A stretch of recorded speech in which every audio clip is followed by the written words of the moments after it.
Assalamualaikum warahmatullahi ta'ala wabarakatuh. Sahabat muslim yang dirahmati Allah, pada kesempatan kali ini kita akan membahas perbuatan-perbuatan yang dianjurkan atau perbuatan-perbuatan yang disunnahkan bagi orang yang berpuasa. Mungkin sekilas kita akan merasa, waduh, lambat ini pembahasannya. Seharusnya ini pembahasan sudah di awal bulan puasa. Tapi menurut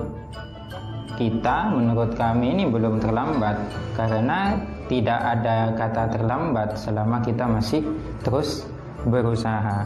Siapa tahu ada yang di antara kita masih belum memahami terhadap kesunahan-kesunahan puasa. Karena masih ada sisa dari bulan puasa, insyaallah masih kurang sekitaran 6 atau 5 hari lagi. Bisa kita memperbaiki 6 hari lagi tersebut dengan memperbanyak amaliyah kesunahan. Bismillahirrahmanirrahim. Yustahabbu lis-shaimi umurun minha ta'jilul fitri ba'da tahaqqukil ghurubi wa qabla sholati. Yustahabbu disunnahkan lis-shaimi bagi orang yang berpuasa umurun beberapa perbuatan. Minha ialah termasuk dari umur ta'jilul fitri, adapun menyegerakan berbuka ba'da tahaqqukil ghurubi, setelah benar-benar nyata tenggelam matahari, wa qabla sholati, dan sebelum melakukan sholat maghrib. Jadi yang pertama disunahkan bagi orang yang berpuasa ketika berbuka, ketika sudah waktu maghrib itu tiba dan sudah nyata waktu maghribnya itu, maka kita harus bersegera untuk berbuka, langsung berbuka. Tidak perlu lagi masih kemana-kemana, tidak perlu. Dan berbukanya itu sebelum sholat. Jadi ketika adzan maghrib kita jangan sholat terlebih dahulu. Nanti ketika adzan maghrib berbuka dulu, ketika berbuka baru kita sholat. Jangan dibalik, jangan sholat dulu baru berbuka. Mungkin ini sudah diamalkan oleh kita semuanya. Tapi siapa tahu di antara kita itu hanyalah karena kebiasaan. Padahal itu adalah sesuatu yang sunnah, sesuatu yang dianjurkan. Wa yundabu ayyakuna ala rutabin fatamrin fahulwin famain. Wa yundabu, dan disunnahkan ayyakuna, apa makanan yang dimakan itu ketika berbuka, ala rutobin, ialah dengan kurma basah, fatamrin, kemudian kurma kering, fahulwin, kemudian sesuatu yang manis-manis, famain, lalu air. Jadi ketika berbuka puasa itu disunahkan yang pertama itu menggunakan kurma yang basah. Itu yang disunahkan pertama ya, kurma yang basah. Kalau kita tidak menemukan kurma yang basah, kurma yang masih muda ini, maka kurma yang kering juga tidak apa-apa. Kalau itu kita juga tidak punya kurma basah tidak punya, kurma kering tidak punya, maka sesuatu yang manis. Apa contohnya sesuatu yang manis? Seperti ya mengkonsumsi gula, atau seperti semangka dan lain-lainnya yang hal itu manis-manis. Kalaupun itu semuanya tidak ada, menggunakan air terlebih dahulu. Minum dulu, minum air. Jangan langsung makan nasi. Jangan adzan Allahu Akbar, Allahu Akbar, langsung makan nasi, jangan. Nah, kita kesunahannya sebelumnya itu harus ini dulu, harus menggunakan kurma. Kalau tidak ada kurma, hal-hal yang manis. Kalau kita tidak memiliki hal-hal yang manis, maka menggunakan air. Wa ayyakuna ma yuftaru alaihi min dzalika witron salasatan fa aksara. Wa ayyakuna, dan harus ada apa sesuatu yuftaru yang dikonsumsi atau sesuatu yang pertama kali dimakan itu alaihi apa ma min dzalika dari hal-hal yang dimakan tadi, witron ialah ganjil, 1, salasatan 3, bisa 1, 3 atau faaksaro atau lebih. Nah, yang penting ganjil. Jadi kalau kurma 1, jangan 2, langsung ke 3. 1, 3, 5, 7, 9. Nah itu. Jadi kalau 3 sudah cukup, ya tidak usah banyak-banyak. Itu ya. Dianjurkan, disunahkannya adalah witron, ganjil. Ini termasuk kesunahan juga.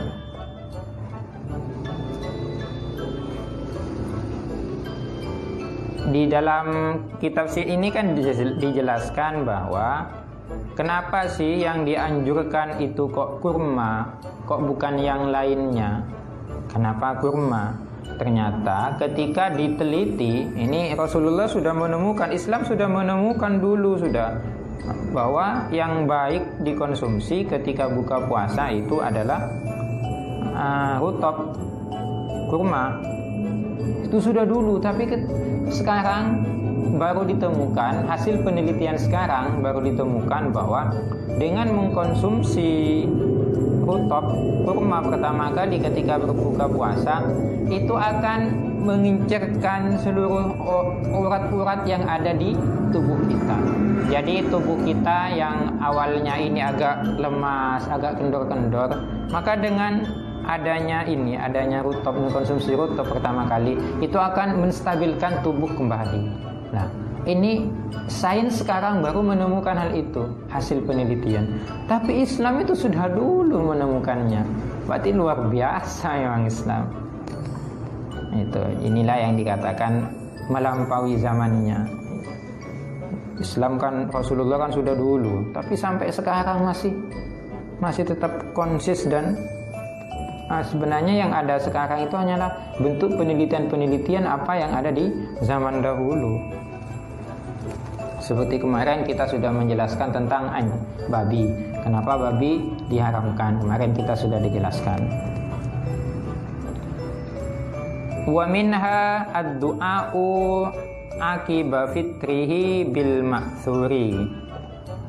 Wa minha, dan juga termasuk dari yang disunahkan bagi orang yang berpuasa, ad-du'a'u, adapun membaca doa, akiba fitrihi, setelah berbuka, bil ma'thuri, doanya itu bil ma'thuri, sesuai dengan yang ma'thur, sesuai dengan yang sudah dari Rasulullah.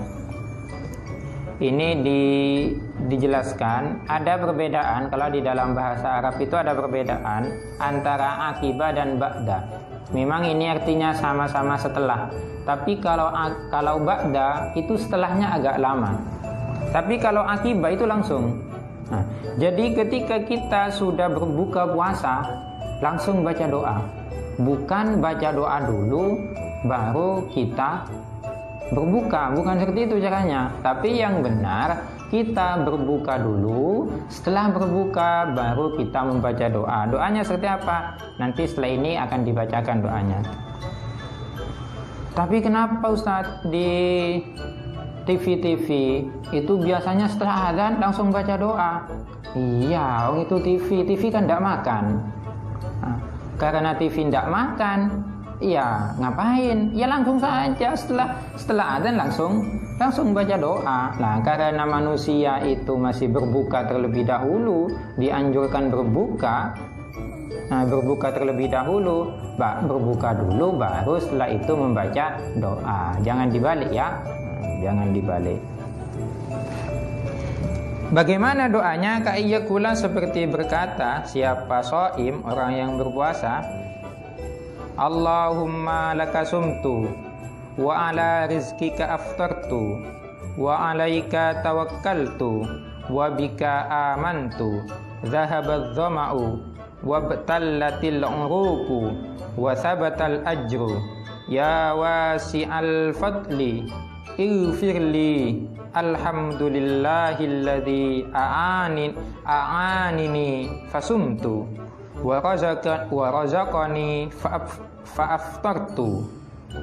Nah, ini doanya ya. Kita coba artikan. Allahumma wahai Allah, laka hanya kepadamu, hanya untukmu, sumtu puasaku. Ini kan asli redaksinya seperti ini. Allahumma sumtu laka. Nah, laka ini kan menjadi maf'ulnya sumtu. Jadi kenapa didahulukan? Di dalam ilmu kaidah lughawiyah, di dalam kaidah bahasa Arab, dalam nahwu itu dijelaskan kalau maf'ul itu didahulukan dari fi'il dan fa'ilnya itu bermakna takhsis, hanyalah dikhususkan.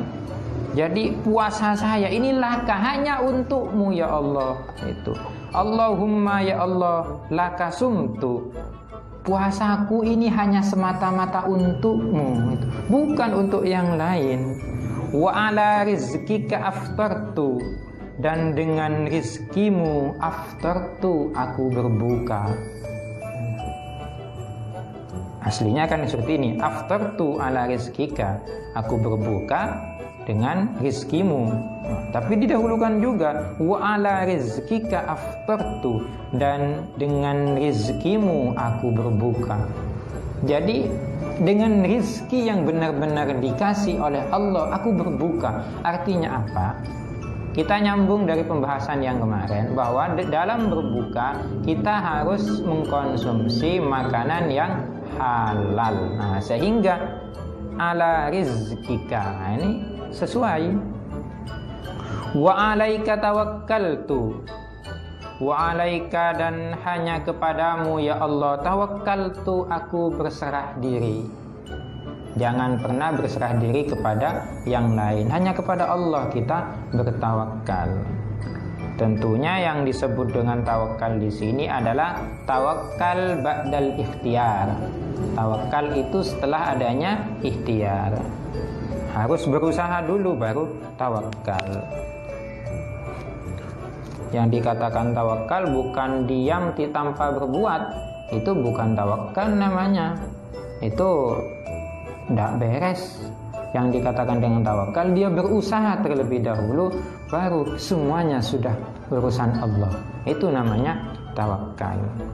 Ini ada sejarahnya dulu.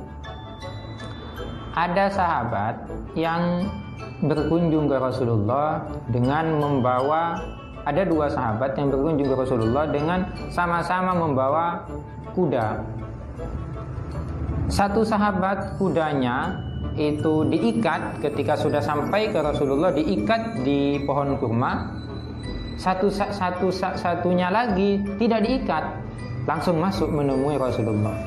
Ditanya oleh Rasulullah, kalian bawa kuda? Iya ya Rasul. Ada di mana? Ada di luar. Terus kudanya kamu bagaimana? Sudah diikat atau bagaimana? Iya, punya saya sudah diikat Rasul. Punya kamu bagaimana? Enggak ya Rasul, punya saya tidak diikat. Loh kenapa kok tidak diikat? Saya tawakal kepada Allah, saya pasrah kepada Allah. Lalu orang tersebut disalahkan. Bukan seperti itu tawakal. Itu tawakal yang salah. Jadi kamu ikat dulu kudanya. Kalau nanti itu hilang, itu sudah urusan lain. Tapi kalau kamu tidak diikat terus hilang, Itu jangan salahkan orang yang ngambil atau jangan salahkan kudanya kalau lari. Nah, itu tidak ada tawakal. Jadi tawakal itu adalah ikhtiar dulu, baru semuanya dipasrahkan kepada Allah. Sama juga kendaraan kita seumpamanya, kalau ditaruh di suatu tempat itu dikunci, itu adalah bentuk ikhtiar. Mengunci itu adalah bentuk ikhtiar, bukan langsung dibiarkan saja saya tawakal kepada Allah, saya pasrah kepada Allah. Bukan seperti itu. Atau kalau kita kaitkan lagi seperti ini, kita kaitkan pada masa sekarang, yang mana sekarang musim ya wabah COVID-19 ini.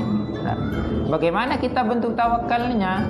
Bentuk tawakalnya dengan kita tidak keluaran rumah, dengan kita tidak keluyuran kemana-mana, tidak berkerumunan di tempat-tempat yang sangat ramai dan sangat tidak mengenakkan, membahayakan. Nah, dengan kita tinggal di rumah, memperbanyak amalia-amalia seperti membaca Al-Quran, seperti banyak zikir, seperti mutola'ah, baca kitab, seperti menulis dan sejenisnya, itu adalah bentuk ikhtiar, itu adalah bentuk tawakal kepada Allah. Bukannya sudah semuanya terserah Allah. Kalau saya memang nanti kena penyakit, ya pasti kena. Tapi kita terus kemana-mana, ke wisata tetap dijalani. Kita ke tempat-tempat yang banyak orangnya juga, tempat kerumunan juga dijalani. Lah itu namanya bukan tawakal. Itu adalah tawakal yang keliru. Makanya di dalam doa ini kita diajari wa 'alaika tawakkaltu, hanya kepadamu ya Allah aku bertawakal, wa bika amantu, dan hanya kepadamu ya Allah aku beriman. Tidak ada iman kepada selain Allah, karena Allah itu adalah Ahad, Allah itu adalah Esa. Tidak sepantasnya, tidak selayaknya kita beriman kepada selain Allah. Ini adalah, kalau ini sudah berkaitan dengan i'tiqadiyah, berkaitan dengan keyakinan kita. Nanti kapan-kapan kita belajar tentang bagaimana sih kita seharusnya berkeyakinan kepada Allah dan rukun iman yang 6 itu. Itu nanti insya Allah episode selanjutnya kita akan bahas hal tersebut. Tapi kita fokus dulu ke kesunahan-kesunahan puasa. Zahabadz dhama'u, zahaba telah lenyap atau telah hilang, adz-dhama'u apa dahaga. Wabtallatil uruku, wabtallat ini aslinya ya, wabtallatil uruku, dan telah basah al uruku apa tenggorokan. Lah ini kita berdoa tenggorokanku sudah basah, berarti doa ini jelas bahwa doa ini dibaca setelah berbuka. Kan tidak logis kita membaca doa sebelum berbuka, tapi di dalam doanya berbunyi wabtallatil uruku, ya Allah ini tenggorokan dahaga saya sudah hilang ya Allah, dan kerongkongan saya sudah basah karena sudah dialiri air, tapi belum minum, belum mengkonsumsi yang lain. Ini kan lucu, ini kalau ditanya, kamu ini gimana? Katanya kerongkongannya sudah basah dengan air, katanya dahaganya sudah hilang, tapi kamu belum minum. Kok baca doa dulu? Nah, benar, doa ini dibaca setelah kita berbuka, jangan dibaca sebelumnya. Ya, ini redaksinya. Makanya kalau baca doa apa saja itu harus paham terhadap isi doanya. Itu penting. Itu doanya. Saya baca lagi. Kita baca bersama-sama ya doanya. Allahumma laka sumtu wa ala rizkika aftartu wa alaika tawakkaltu wa bika amantu dhahabadz dhama'u wabtallatil uruku wa thabatal ajru. Wa thabata, dan telah tetap al-ajru apa? Pahala. Semoga pahala itu ditetapkan kepada kita yang berpuasa. Ya wasi'al fadli, wahai zat yang maha luas keutamaannya. Ighfirli ya Allah, ighfirli, ampunilah dosaku. Ighfirli, ampunilah dosaku. Alhamdulillahi, adapun segala puji lillahi ialah milik Allah. Jadi alhamdun ini maknanya kan pujian. Tapi di mana yang memiliki arti segala? Nah, ini alnya namanya alil istighraq. Nah, ini hanya alhamdulillah, segala puji lillahi, hanyalah milik Allah. Itu segala puji, pujian apa saja.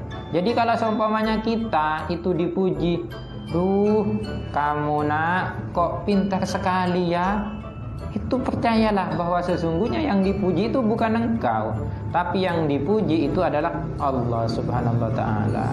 Jadi kalau kita dipuji dengan bahasanya, kita dipuji ya, telinga kita jangan sampai bertambah 1 meter, enggak usah. Terus ketika kita dicaci, dicerca, kemudian telinga kita kercet pas hilang itu telinganya, tidak seperti itu. Ya kita dicaci ya biarkan saja, kita dipuji juga biarkan saja. Wong yang dicaci itu pada hakikatnya bukan kita. Wong yang dipuji itu pada hakikatnya bukan kita, tapi adalah Allah. Makanya jangan suka mencaci. Jadi segala puji itu adalah milik Allah. Kita dipuji bentuk bagaimanapun kita dipuji, kamu tampan sekali ya, kamu akhlaknya kok bagus sekali. Ya sudah, itu adalah milik Allah semuanya. Alhamdulillah. Kalau kita dipuji, alhamdulillah, segala puji itu hanyalah milik Allah. Saya tidak bisa apa-apa. Itu untuk bentuk rasa tawaduk kita. Alhamdulillah, adapun segala puji. Sebenarnya kalau kita membahas lafal alhamdulillah ini sangat luar biasa. Ini ada pembahasan tentang alhamdulillah. Saya cek itu hampir 2 lembar itu membahas tentang alhamdulillah. Kalau kita jelaskan, ini tidak menjelaskan tentang sunnah-sunnah puasa nanti. Kita di lain waktu juga banyak PR untuk yang harus kita pelajari masih. Alhamdulillah, adapun segala puji lillahi hanyalah milik Allah. Alladzi zat a'anini fasumtu, a'anini yang telah menolong siapa alladzi ni kepadaku, fasumtu sehingga aku mampu berpuasa. Alhamdulillah ya Allah, dengan pertolonganmu aku mampu berpuasa. Nah, ingat, kita mampu berpuasa itu bukan karena kita yang mampu, tapi ini adalah ma'unah, adalah pertolongan dari Allah. Jangan pernah sombong. Itu adalah pertolongan dari Allah. Wa razaqani fa aftartu. Wa razaqani, dan dengan rizkimu, fa aftartu, lalu aku berbuka. Dengan rizki yang kau berikan, aku berbuka. Nah, titik sampai situ ya doanya. Jangan lupa ini dibaca doanya, karena ini juga termasuk dari kesunahan orang yang berpuasa. Wa minha as-sahuru ala syai'in wa in qalla. Ini catatan. Wa minha, dan juga termasuk dari orang berpuasa, kesunahan dari orang yang berpuasa. Wa minha, dan ialah termasuk dari umur hal-hal yang disunahkan bagi orang yang berpuasa. As-sahuru, apa sahur, ala syai'in, atas sesuatu, wa in qalla, sekalipun sedikit, walau jur'atama'in, sekalipun dengan seteguk air. Jadi kita usahakan walaupun hanya seteguk air yang masuk ke tenggorokan kita, kita harus tetap makan sahur. Kita harus bersahur. Ingat ya, yang dikatakan sahur itu tidak harus sepiring nasi atau semangkok nasi atau satobung nasi, bukan itu. Tapi yang penting ada hal yang masuk ke dalam tubuh kita. Walaupun cuma seteguk air, itu sudah masuk dalam kategori sahur. Nah, itu yang perlu diingat. Makanya eman teman-teman, eman para saudara-saudara, kita bangun saja ya jam 3 minum sahur. Nah, minum saja. Kenapa sih harus seperti itu? Ini Rasulullah pernah bersabda, tasahharu fa inna fis sahuri barakatun. Tasahharu, bersahurlah kalian semua. Kenapa ya Rasul? Fa inna fis sahuri barakatun. Karena di dalam sahur itu barakatun, mengandung suatu barokah. Barokatan ya. Fa inna fis sahuri barokatan. Karena di dalam sahur itu barokatan, ada berkahnya di situ. Seperti apa berkahnya? Ya, itu kan berkahnya kita kan secara fisik tidak bisa melihat, namanya barokah. Barokah itu adalah sesuatu hal yang tidak bisa kita lihat. Dalam artian barokah itu adalah abstrak, tapi itu konkretnya adanya. Tidak kelihatan tapi itu nyata adanya. Kalau tidak percaya, kita buktikan saja suatu hari nanti. Ada teman saya, wah ini nanti cerita, dan tidak usah perlu cerita tentang bagaimana barokah. Nanti ada pembahasan lebih lanjut tentang barokah juga. Ya, barokah itu nyata adanya. Ziyadatul khair minal ghair, itu adalah barokah. Barokah itu adalah tambahan kebaikan dari orang lain, dari sesuatu yang lain, itu namanya barokah. Makanya di dalam orang, semoga barokah ya. Nah, tapi beda barokah dengan berkat. Nah, kalau di dalam orang Madura itu ada istilahnya berkat saya ingat lupa. Nah, itu berkahnya jangan lupa. Itu apa maksudnya? Kalau itu yang dimaksud adalah berkat itu yang dibawa ketika kita undangan, kita adalah acara apa, hajatan apa, kemudian kita oleh tuan rumah dibawakan sesuatu, itu namanya adalah apa? Itu namanya berkah. Berkat katanya orang Madura. Katanya orang Madura itu adalah berkat. Katanya bahasa Indonesia itu adalah berkah. Katanya orang Arab itu adalah barokah. Berkah itu. Iya, mau tidak dikatakan berkah bagaimana? Kita sudah dapat undangan, kita makan di sana enak-enak, ketika pulang masih dikasih. Itu ziyadatul khair, tambahan kebaikan. Sama juga dengan kita sahur, kita akan dapat tambahan kebaikan juga. Di teks yang lain dijelaskan bahwa dengan kita sahur itu akan menguatkan kita ketika berpuasa di siang hari. Itu benar, itu orang yang bersahur rata-rata kalau tidak bersahur itu kan capek. Saya tidak sahur tadi malam. Nah, itu kan rata-rata, tapi memang tidak semuanya. Ada orang yang meskipun tidak sahur kuat, ada. Tapi kan seberapa kan tidak banyak. Yang menjadi pertanyaan, ini pertanyaan yang bagus. Sejak kapan sih sebenarnya sahur itu sudah masuk dalam kategori kesunahan? Masuk dalam kategori kesunahan sahur itu ketika sudah tengah malam ke belakang. Jadi tidak harus jam 3 enggak, tapi jam 12 ke belakang itu sudah masuk sahur. Ini teksnya. Wa yadkhulu waqtuhu binisfil laili al-akhiri.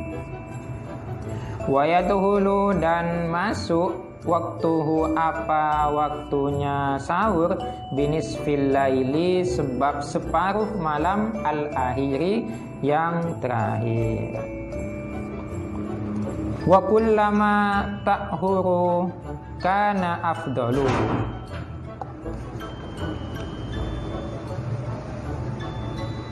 Wa kullama manakala tu'kharu diakhirkan apa puasa apa sahur itu,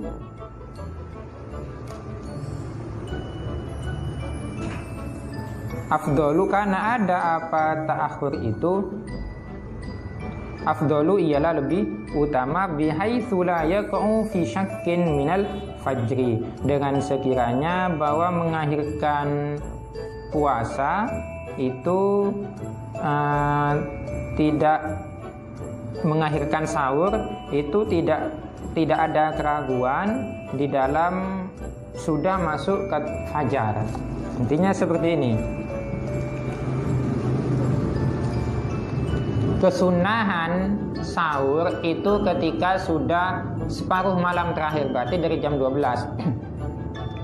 Dari jam setengah 6 kita berbuka puasa sampai jam 12 itu kita tidak disunahkan sahur di situ. Tapi ketika jam 12 ke belakang sampai subuh itu sudah disunahkan sahur.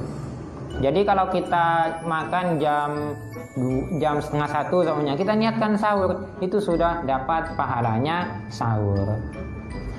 Akan tetapi yang lebih disunahkan lagi adalah ta'akhur, ialah mengakhirkan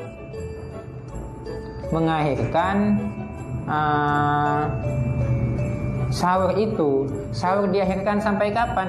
Sampai mepet fajar, tapi jangan sampai fajar. Kalau seumpamanya kita andaikan kasih waktu ya, kita waktunya fajar itu jam 4, maka sahurnya itu kapan? Sahur yang baik adalah jam setengah 4. Itu adalah sahur yang baik. Atau jam 3 lah, jam 3 sampai ke belakang itu adalah sahur yang baik. Itu lebih utama. Memang waktunya sudah masuk dalam kategori sahur sejak jam 12 sampai fajar. Tapi ada waktu lagi yang lebih diutamakan, yaitu dari hampir-hampir fajar, jam 3 sampai subuh itu. Tapi kalau sudah hampir subuh, jangan kita sahur di situ, khawatir saja. Itu sudah masuk waktu syak, ragu-ragu apakah ini sudah subuh ataukah belum. Nah, ini jangan kita sampai melakukan pada waktu yang syak, itu tidak baik. Ini berdasarkan sabdanya Nabi yang berbunyi, da' ma yaribuka ila ma la yaribuk. Da' tinggalkanlah olehmu makan sesuatu, yaribuka yang meragukan apa ma itu kepadamu. Perbuatan-perbuatan yang itu membuat kamu ragu, syak, kamu ragu-ragu di dalam perbuatan itu, tinggalkan, jangan dilakukan. Ini sudah fajar apa belum? Kalau seperti itu tidak usah sahur, jangan sahur di waktu itu, tidak boleh itu sebaiknya ditinggalkan. Hendaknya kalian itu meninggalkan hal-hal yang meragukan, ilama menuju sesuatu la yaribuk yang tidak meragukanmu. Jadi kita tinggalkan hal-hal yang membuat kita syak, yang membuat kita ragu-ragu, menuju hal yang tidak meragukan. Jadi kalau yang ragu itu jangan dilakukan. Sama juga kita mengkonsumsi apakah makanan ini halal atau haram. Sudah, itu jangan dimakan, itu syubhat namanya. Sudah, ditinggalkan saja. Kita yang nyata-nyata saja, yang nyata halal itu yang dikonsumsi, yang nyata haram itu yang kita tinggalkan. Itu yang jelas. Ini berdasarkan sabdanya Nabi ya, da' ma yaribuk ila ma yaribuk. Ini hadis ini sangat populer sekali, da' ma yaribuk ila ma yaribuk ini. Tinggalkan perkara yang membuat kamu ragu menuju perkara yang membuat kamu tidak ragu. Artinya kita yang ragu untuk kita itu tinggalkan, kita harus mengerjakan yang pasti-pasti. Makanya yang pasti itu yang dilakukan. Kalau masih tidak pasti, ya sudah, biarkan saja. Ini sebenarnya hadis ini luar biasa sekali. Hadis ini sebenarnya juga mengajarkan kepada kita umat Islam, atau khususnya para pemuda-pemudi, terlebih lagi bagi mereka yang masih jomblo, Kalau yang belum pasti itu sudah biarkan saja, jangan dikejar yang tidak pasti, kejar saja yang pasti. Nah, jadi makanya tidak perlu pacaran-pacaran, langsung cocok, langsung saja minta kepada orang tuanya, itu adalah yang pasti. Nah, jadi kita jangan dibuai dengan sesuatu yang tidak pasti. Nanti terjebak dalam istilahnya anak muda sekarang dengan istilah bucin, budak cinta. Jangan sampai kita terjebak ke sana. Ini kalau kita bahas lebih jauh, sebenarnya hadis ini membahas terhadap sana juga. Itu kan tidak jelas masih. Orang yang kita senangi jangan-jangan itu bukan jadi milik kita nanti. Nah, tapi kalau sudah jadi istrinya, itu sudah pasti. Makanya kita lebih sayanglah kepada yang sudah kita pasti miliki, kepada istri kita. Kita harus sayangi dia semaksimal mungkin, semampu kita. Layani dia itu istrinya semampu kita. Layani suaminya semampunya. Jangan masih menoleh ke kanan dan ke kiri yang tidak jelas. Yang jomblo terutama, jangan masih menoleh ke sana. Sudah fokus dulu belajar. Kalau sudah menemukan yang sesuai untuk kalian, yang sudah oke menurut kalian, langsung datangi orang tuanya. Tidak berani mendatangi sendiri, kita minta bantuan yang bisa ke kiai atau ke siapa, terserah. Itu biar pasti. Tinggalkan yang tidak pasti menuju yang pasti. Seperti itu. Wa minha kafful lisani min fudulil kalami. Wa minha, dan termasuk dari perkara yang disunahkan bagi orang yang berpuasa, kafful lisani, ialah mencegah lisan kita an fudulil kalami, dari perkataan yang sia-sia, perkataan yang tidak bermanfaat. Perkataan yang tidak bermanfaat itu sebaiknya kita tinggalkan. Jangan kita berkata yang tidak bermanfaat. Dalam istilah sekarang, mulutmu harimaumu. Itu mulutmu adalah harimaumu. Artinya apa? Kalau kita tidak ada gunanya, tidak ada manfaatnya, sudah tidak usah berbicara, diam saja. Falyakul khairan aw liyasmut. Kalau itu adalah hal yang baik, silahkan kamu berbicara. Tapi kalau itu adalah tidak ada gunanya, ya sudah, lebih baik berdiam. Makanya kadangkala memang diam itu adalah emas. Kapan itu diam akan menjadi emas? Ketika kita kalau berbicara tidak ada manfaatnya. Ketika berbicara tidak ada manfaatnya, maka diam itu adalah lebih baik. Karena terkadang banyak bicara itu nanti akan menimbulkan banyak salahnya. Sehingga kalau banyak salahnya nanti akan banyak dosanya. Orang kalau banyak dosanya nanti akan masuk neraka. Makanya seperti itu. Kalau tidak ada gunanya, diam saja. Tapi kalau ada gunanya, perkataan kita ditunggu oleh umat, kita jangan diam. Itu malah tidak boleh, dilarang itu. Itu namanya menyimpan ilmu, tidak boleh. Kalau kita bisa berdakwah, kita bisa mengajar, lantas kita diam, itu tidak boleh.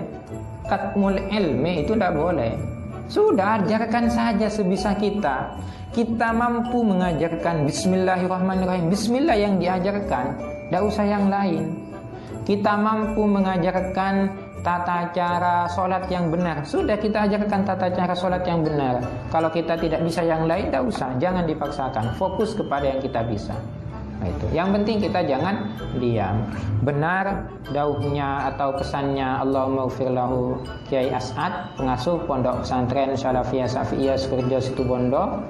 Beliau adalah pendiri sekaligus pengasuh kedua.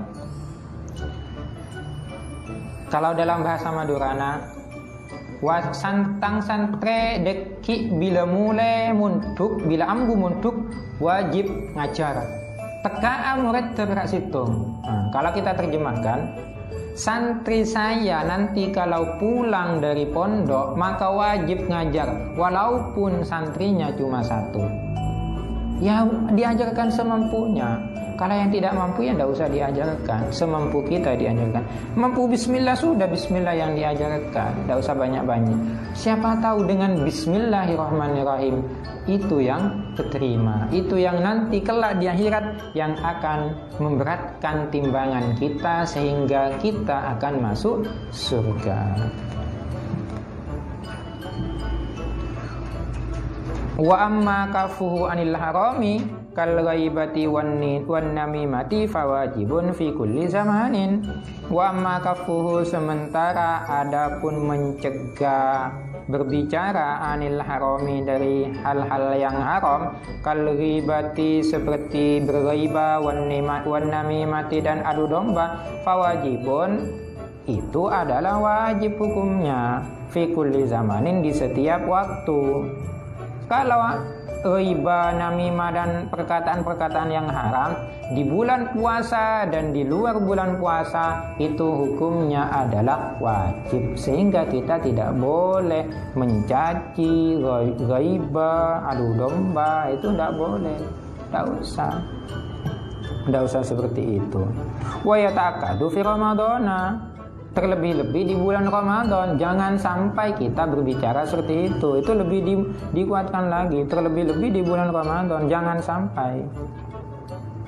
Wa minha al-iktsaru minas shadaqati wal ihsani ila dzawil arhami wal fuqara'i wal masakini.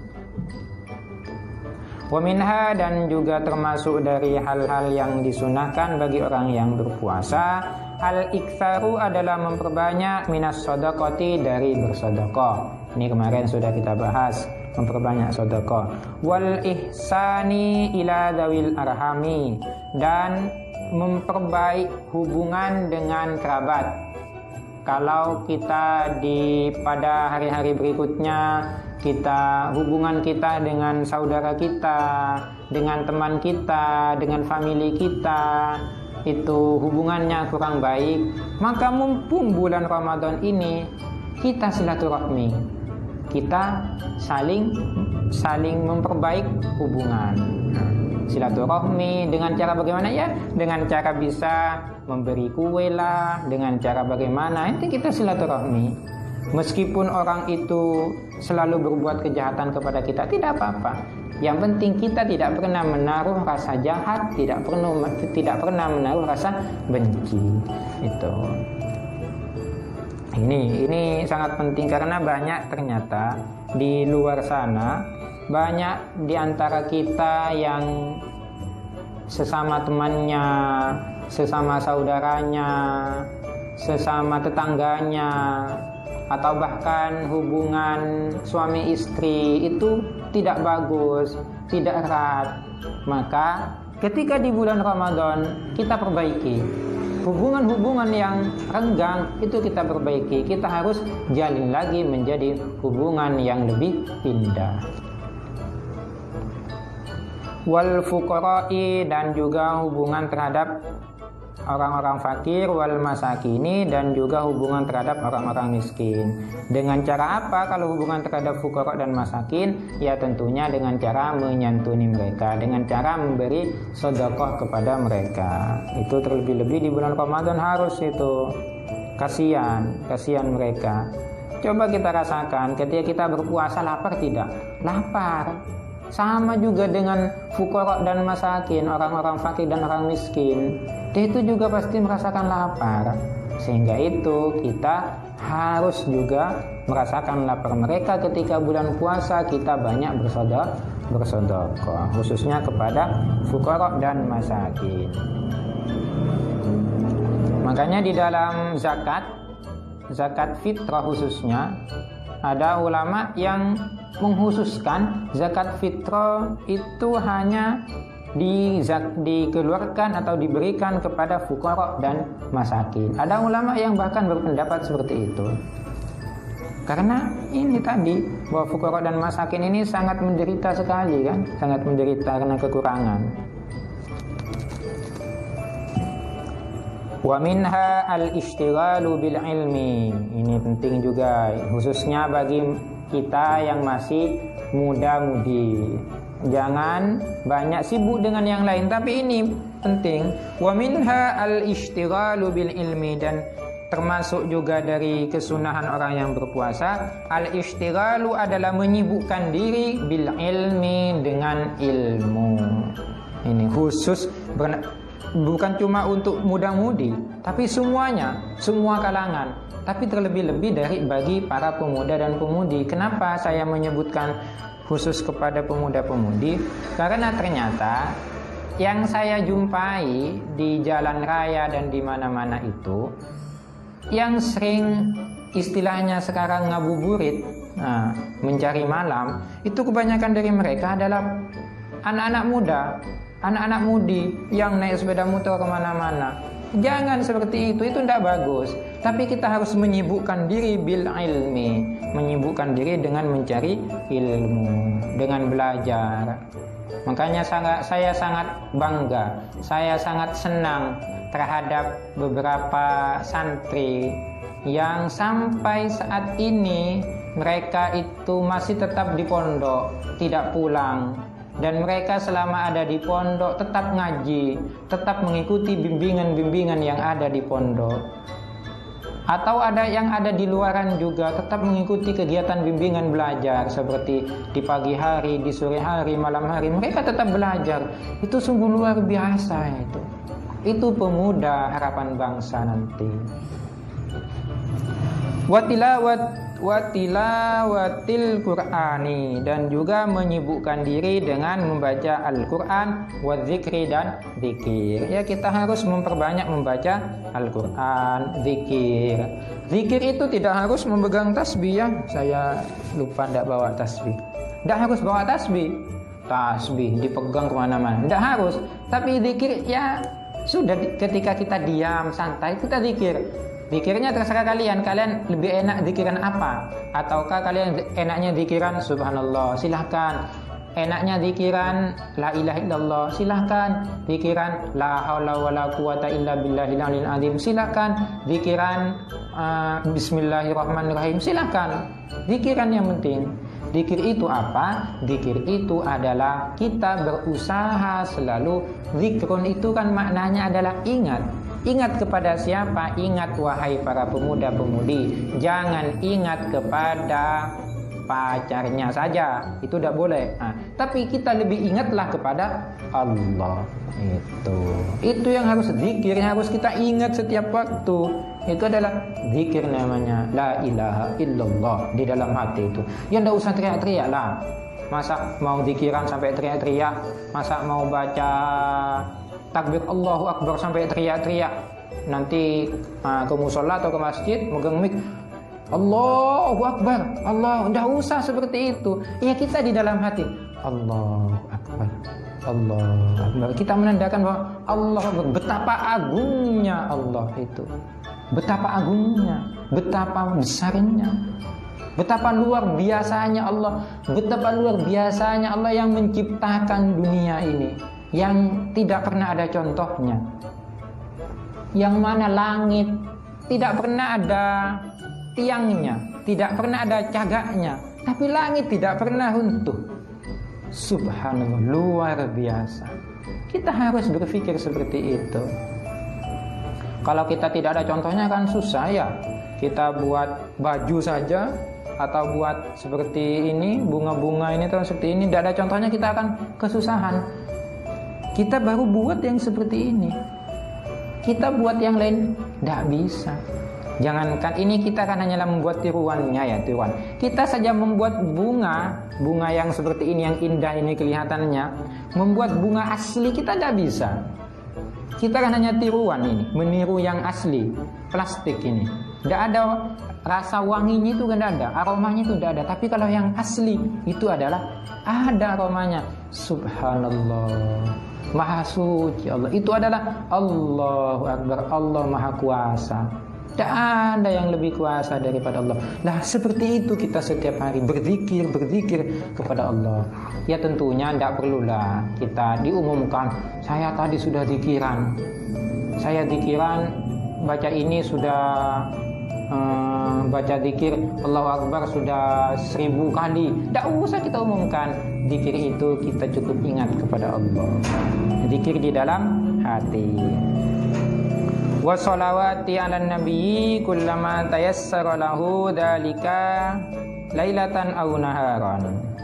Dan membaca sholawat kepada Kanjeng Nabi Muhammad SAW kapan saja waktunya yang mudah bagi kalian, mau siang mau malam, yang penting mudah bagi kalian. Silahkan kalian baca sholawat. Allahumma sholli, tidak usah yang pendek saja boleh. Allahumma sholli ala Muhammad, Allahumma sholli ala, di dalam hati Allahumma sholli ala Muhammad, Allahumma sholli ala Muhammad, daripada kita membicarakan yang lain. Yang selanjutnya adalah wa minha al-i'tikafu, dan i'tikaf. Nah, ini kemarin kita sudah membahas tentang i'tikaf. Kita tidak perlu membahas lebih lanjut tentang i'tikaf. Yang jelas i'tikaf ini juga termasuk di dalam kesunahan-kesunahan bagi orang yang berpuasa. Nanti insya Allah kita akan membahas tentang i'tikaf yang lebih luas lagi. Bagaimana sih sebenarnya niatnya i'tikaf, bagaimana syaratnya i'tikaf, bagaimana terus batalnya i'tikaf, bagaimana, apakah boleh kita ke masjid duduk 1 menit saja itu sudah masuk i'tikaf, apakah bagaimana itu boleh atau tidak? Nah, bagaimana, kita tunggu episode berikutnya. Semoga manfaat. Billahi taufiq wal hidayah. Wassalamualaikum warahmatullahi wabarakatuh.